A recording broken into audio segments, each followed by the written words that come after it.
Donald Trump recently used his social media platform to label India and China as hellhole countries. The post attacked the concept of birthright citizenship, claiming that immigrants exploit the U.S. economy by having children on American soil to secure citizenship and then bringing their extended families over. When the Indian government's initial response appeared hesitant, it triggered a wave of public anger. On social media, thousands of citizens criticized the soft approach, demanding a more direct defense of the nation's dignity. That pushback eventually led to a formal diplomatic rebuke. The Indian government officially slammed the remarks, calling them uninformed, inappropriate, and in poor taste. But the public insult tells only half the story. Behind the scenes, U.S. embassy officials immediately moved into damage control.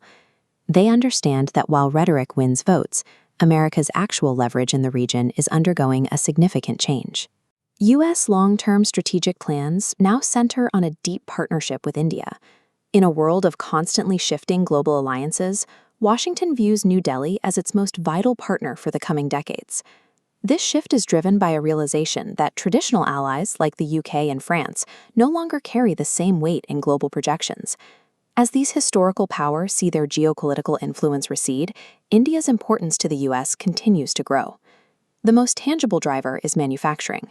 U.S. companies are actively diversifying supply chains away from China, and they need India's massive scale and labor force to absorb that production capacity.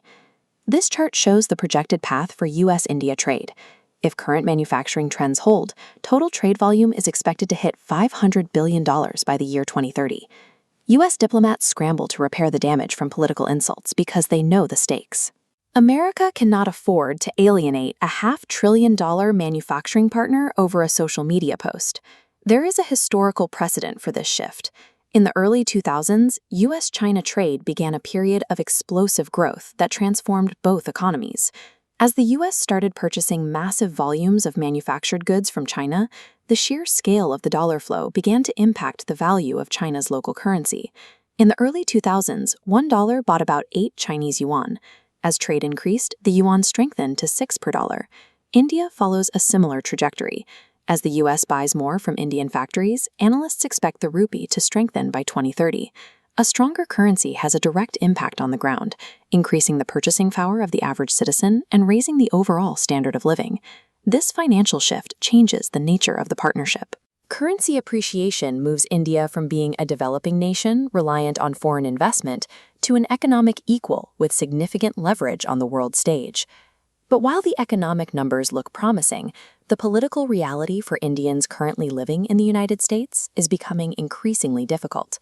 The hostility has moved from online comments to real-world friction. Indian students and professionals are facing increased racism in schools and workplaces, alongside a more difficult and uncertain H-1B visa process. This environment is fueled by a specific political rhetoric. High-profile leaders have openly questioned why the U.S. doesn't receive more immigrants from majority white nations like Norway or Denmark, rather than from developing countries. For many top-tier professionals, the combination of policy hurdles and cultural hostility is breaking the historical allure of the American dream.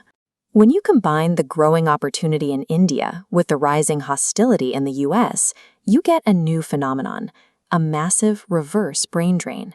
Recent polling suggests that 40% of Indian Americans are now considering leaving the United States to return to India permanently.